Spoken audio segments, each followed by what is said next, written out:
Thank you, thank you. Good afternoon. It's a pleasure, it's an honor to be here today. I think the last time I was here at a Rotary function, my good friends Lee Cantrell and Lucy Cantrell invited me to come, and I think the guest speaker was Jay Johnson. And people were hanging off the ceiling for Jay Johnson. And I'm surprised that people are here to hear me talk. Well, I would much rather hear somebody talk about the baseball team than about the gas utility. But if you guys are up for it, we'll talk a little bit about natural gas. And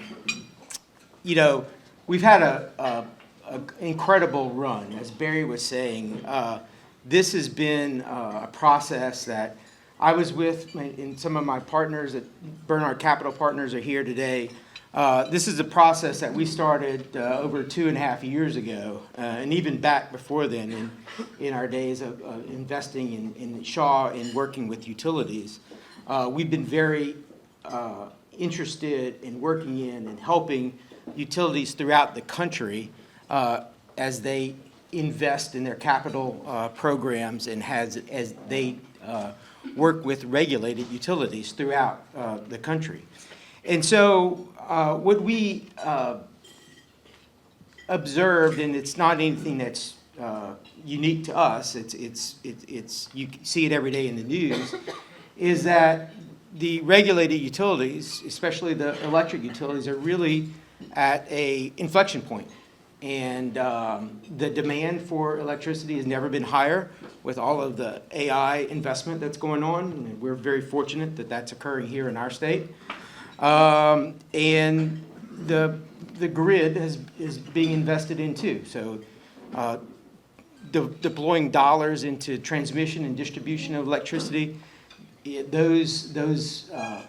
capital has never been more needed than it is today. All at a time in which the cost of capital is higher than it has been in the last 20 years, right? It's not just free to borrow capital anymore, as many of the people in the financial institutions will attest to. But, and so utilities are looking at how do they raise the capital to invest. Electric utilities are looking at how do they raise the capital to invest in their markets and build generation and enhance the distribution system. And so they're recycling assets constantly now.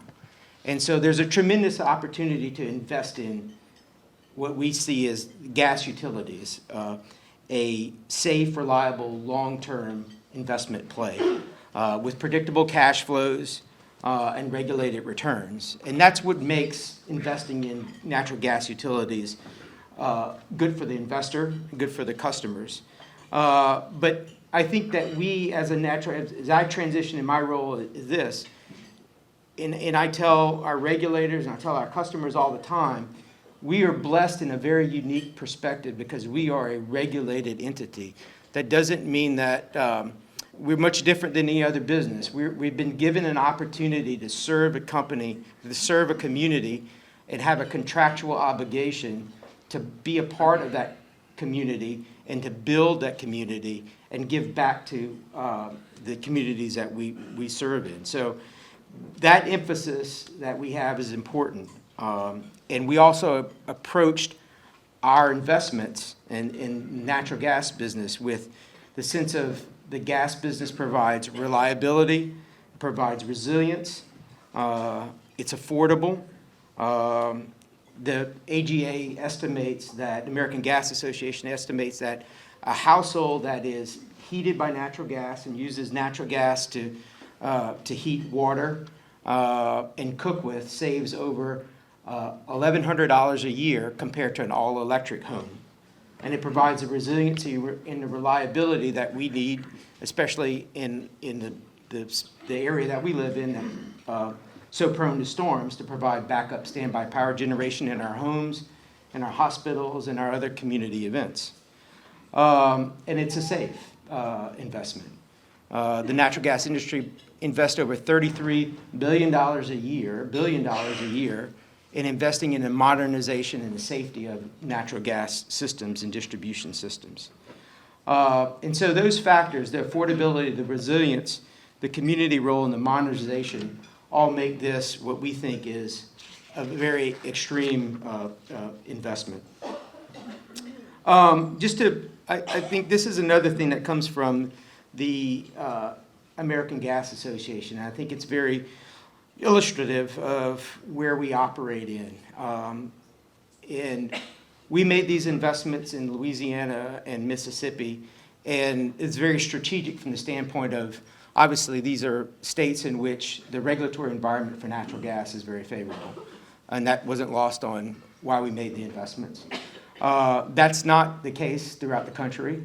As I meet with my colleagues and counterparts throughout the country, that there's a lot of discussion about the environment that we operate in.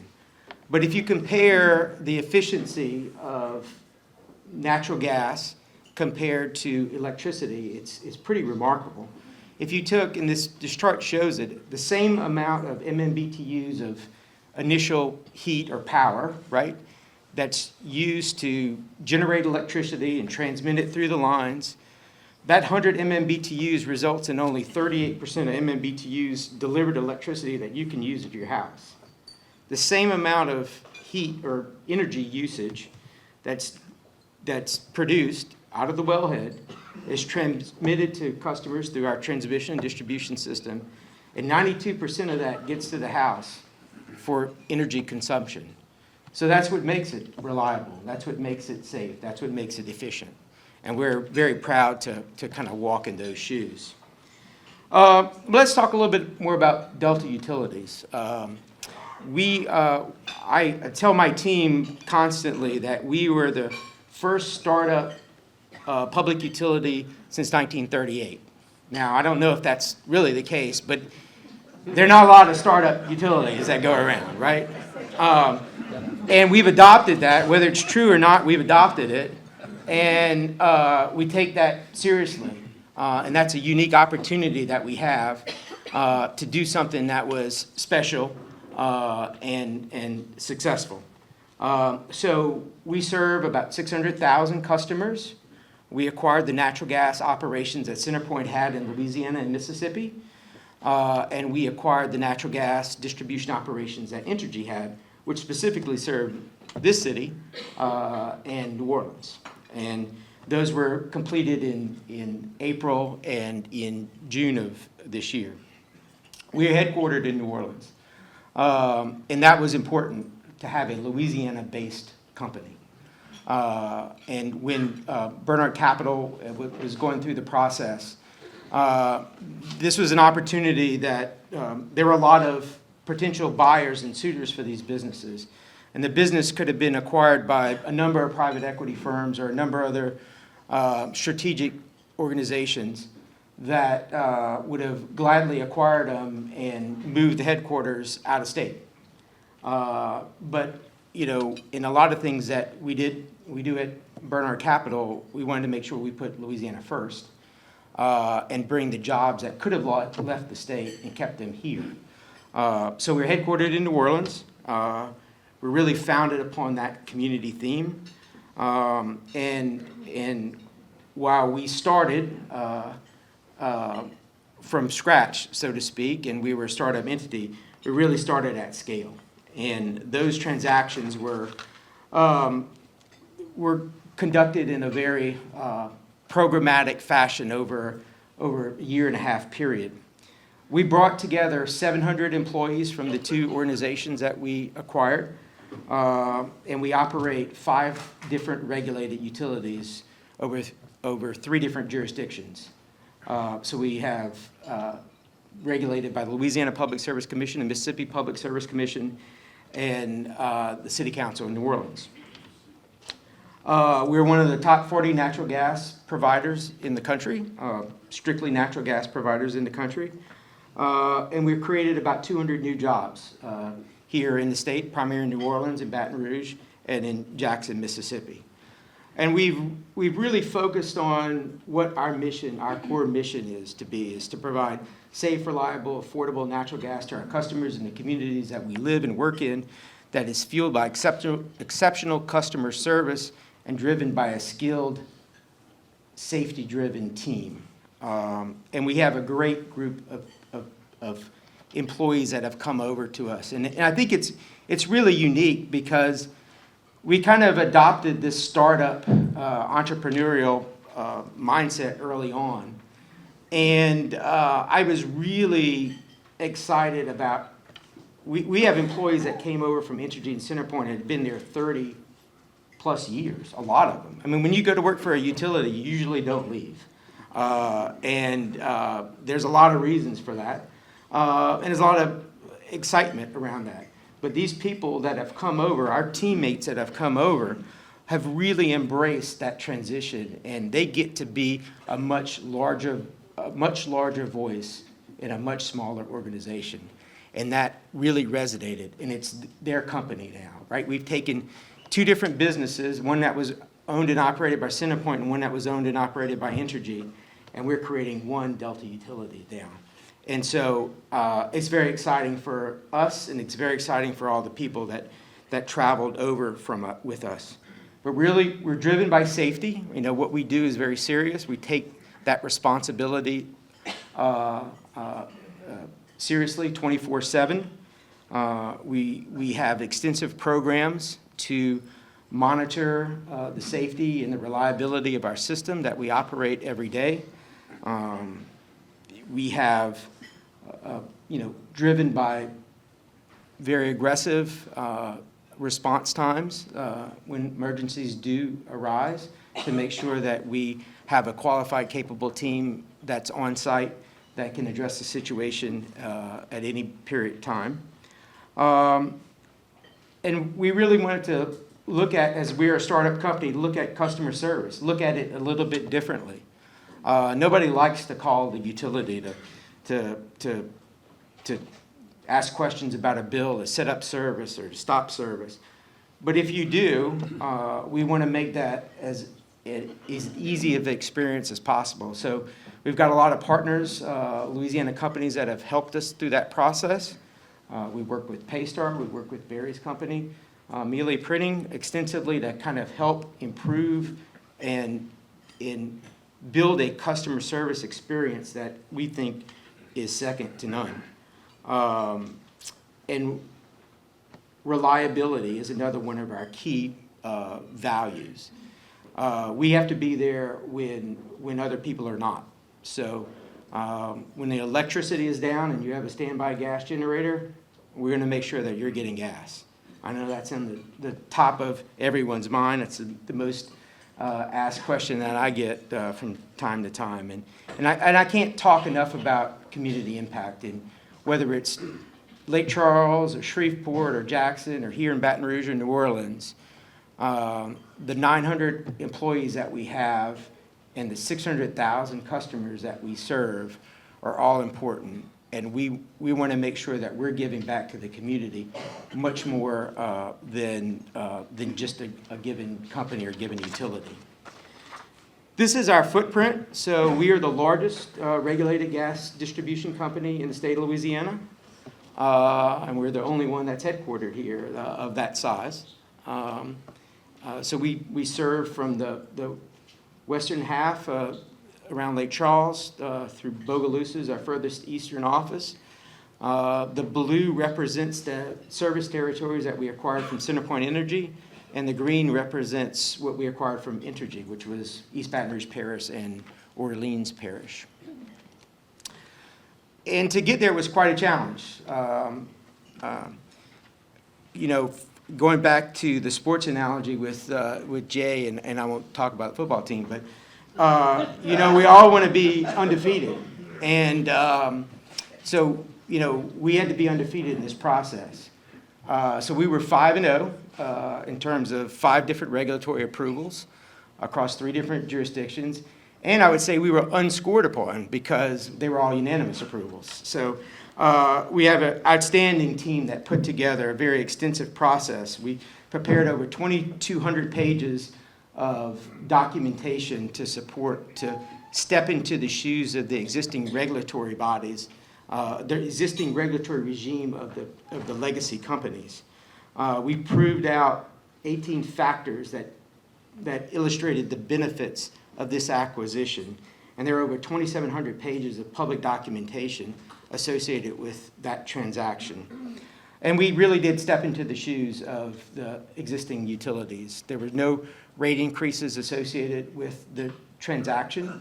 The bill that you got and the methodology that was used to calculate the bill was the same the day before the transaction. It is the same the day after the transaction. We will initiate rate cases in due course in 2027 and 2020, later half of 2026. But those were the same types of processes that the legacy utilities would have gone through also. So it was a very robust process that we went through, and we have a great relationship with all of our regulators, even the city council, and they've been very good to work with. And we did this all within the context of what are the key benefits to our customers, right? And the first thing that I did with our team is that we took what I'd say is the corporate version of the Hippocratic Oath, when that was to do no harm to the customers, right? So, you know, most of you are probably going through the transition and are now customers of ours, and hopefully that was a seamless process for you, and that your service continued before and after the transaction, and that you've got your bill, hopefully you're paying your bill. And, you know, if you have to contact us, that is an easy process too. So we really wanted to do no harm to you in that process. We asked a lot, in turn, we asked a lot of our employees to make that happen. And the process has been, you know, obviously difficult for us, but we're getting through it. And we're really in three different phases. We've stabilized the businesses that we acquired, we're integrating the businesses, and then we will optimize those businesses. But we're very happy to provide this kind of gas-centric service to you and being a new corporate member in all the communities that we serve. And so one of the things I think was key to this transaction and really enabled it, and Barry touched on it a little bit in the introduction, was we really modernized our IT systems. We didn't inherit those systems from the legacy utilities. So we had to create our own IT systems and customer interface systems and gas control systems and GIS systems and general ledger systems. And we had 7 different systems that on April 1st, we stood up all in one day, and they all worked. And gas flowed, customers were billed, and everything worked. And that is a tremendous testament to the team that we put together, the support that we received from Bernard Capital, our friends at Emergent that helped us throughout the process. It really was unprecedented. When I talked to some of my peers throughout the country and other gas utility leaders, they like, I can't believe you did what you did. And I think it really is a testament to what we did. It's a cloud-based organization, a cloud-based technology solution, so we can be nimble. We're constantly updating that software. It's tailored to a gas customer, and we think it's going to provide us a significant amount of cost advantage as we move forward and not have to continually reinvest in the system. Obviously, we talked a little bit about locating the business here in Louisiana, and it has a significant impact on us. We've created jobs. We've kept jobs here that would have otherwise left. We're very proud of an economic impact of over $2.5 billion to the state. We're committed to that, and that's really fueled by our employee growth and how we inherited 200 employees from the Entergy system and another 500 later from CenterPoint. We're growing additional shared service employees to what we think will approach 900 employees by the end of 2026. And we're really building for the long term. So right now there are a lot of signals that we get, right? There are emerging constraints in the system. We are continually investing in the safety and reliability of the system to make sure that gas is continually flowing even in the worst conditions. We're planning for long-term growth and expansion, and we're partners with a lot of businesses that are looking to locate here and providing last mile gas distribution services to them. So, we really want to be a partner with the economic development groups here in Louisiana and in Mississippi and the areas that we serve to make sure that, we can provide Louisiana jobs to serve the customers in our territory. And again, we spent a lot of time, and Sarah Porteous is here with us, and she's our Senior Vice President of Communications, and whether that's internal communications or external, really how we interact with the community and how we have introduced ourselves to the community is really important. And so just a list of some of the organizations that we've partnered with to date. And we're very excited to work with the business. I think we've built something special. Unlike Jay Johnson, I can't guarantee a championship baseball team, but I can guarantee a championship utility for you. So if you guys have any questions from that perspective, I'm happy to entertain. Tim, I appreciate the transition that you've made from Entergy, and I hesitate to compare you to Entergy, but one of the things that Entergy had was a program.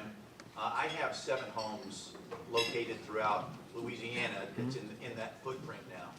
And having said that, they had a program where when a tenant moves out of a rental property, it would automatically transition after they verified that the person had moved.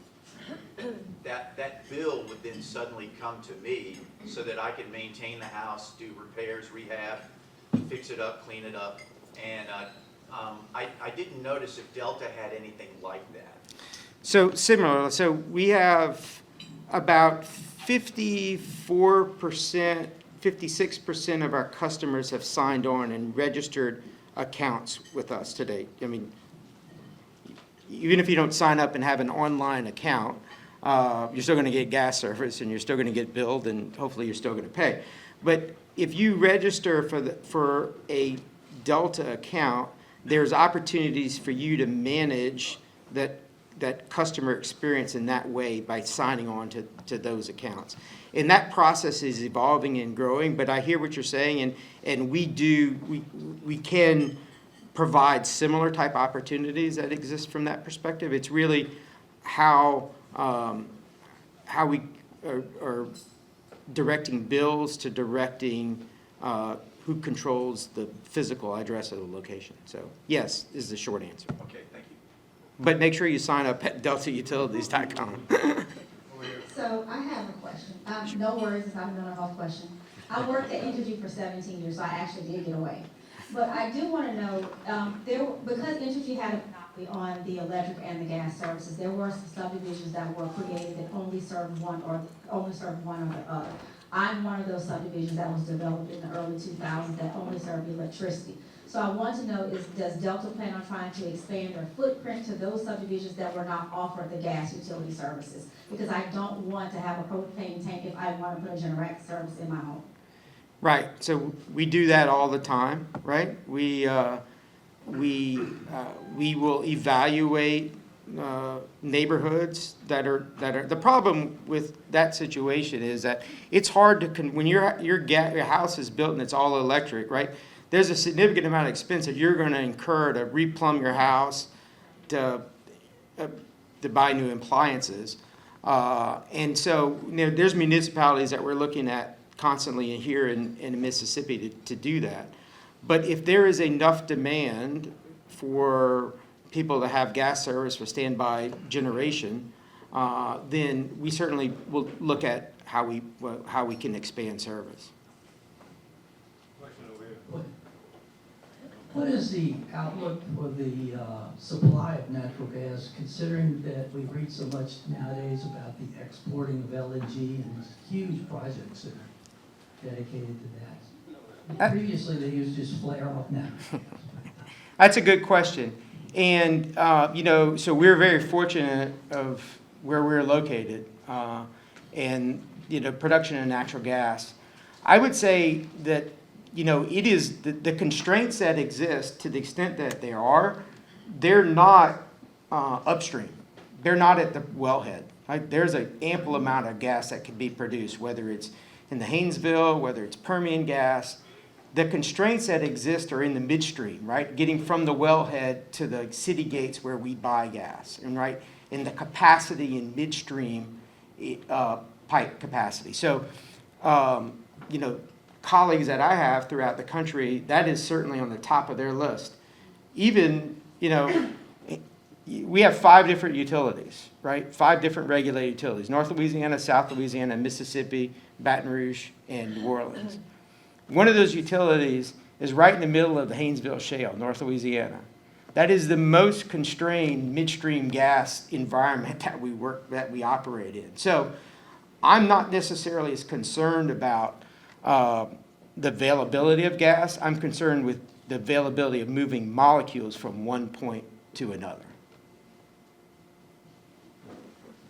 Could you explain how the rate of return is calculated in these different public service entities, and is it the same for all 5?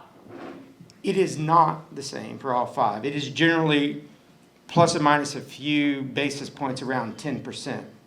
But the rate of return is based on a couple of different things, right? First of all, the regulated entities determine what our capital structure should look like, how much of it should be equity financed and how much should be credit financed. And so we get a return based on a cost of credit and a return based on the cost of equity.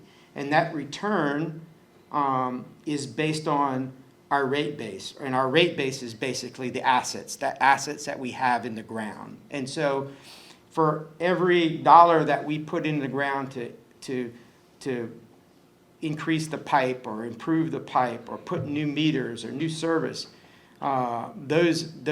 that's part of our rate base, and we get a return of that asset and a return on that asset. And it's a cost of debt and a cost of equity. Our cost of debt is commensurate with the market rate of debt, and our cost of equity is generally, each jurisdiction is a little bit different, but it goes between like 9.8 to 10.2. You have East Baton Rouge Parish as a service area, but you don't have the entire portion of the parish because there's another energy company delivering gas services into East Baton Rouge Parish? The only, Atmos provides natural gas in a small part of Baton Rouge, in Poche and in Goodwood area. It's a really kind of an island. It goes up to Florida, and it's kind of, there's some blurred lines as to really what meters are which. But we have about 100,000 customers here. My guess is that Atmos has less than 15. So And why did that occur? I mean, that island within the whole parish just exists. I didn't get a smelling magnet, so I'm an Atmos customer, and that's why I asked the question, because I live in the Poche area.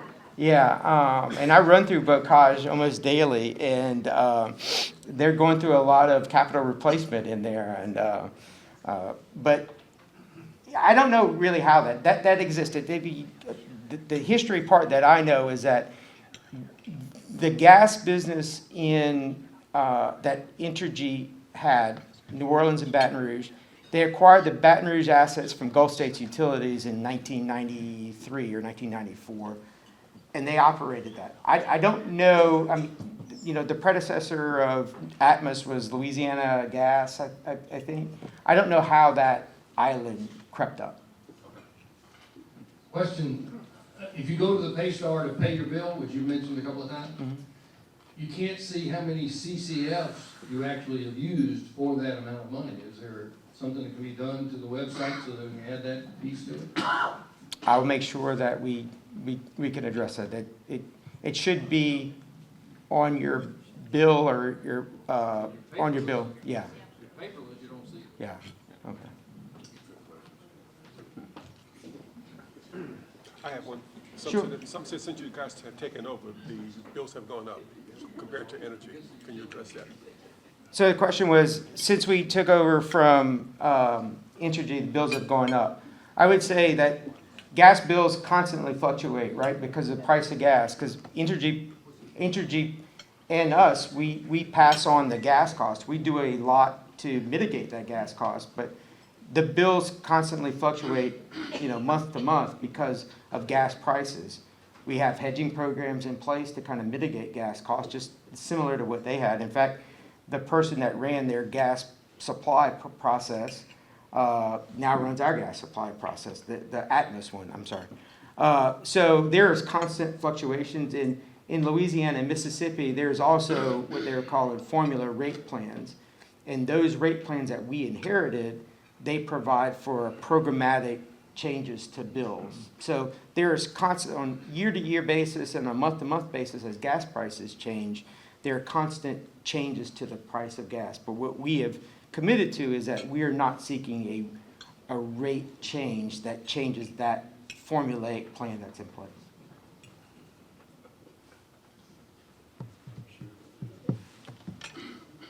Other questions? Any other questions? One quick question. You have any contracts with the new power plants that are being built for the Meta AI facility?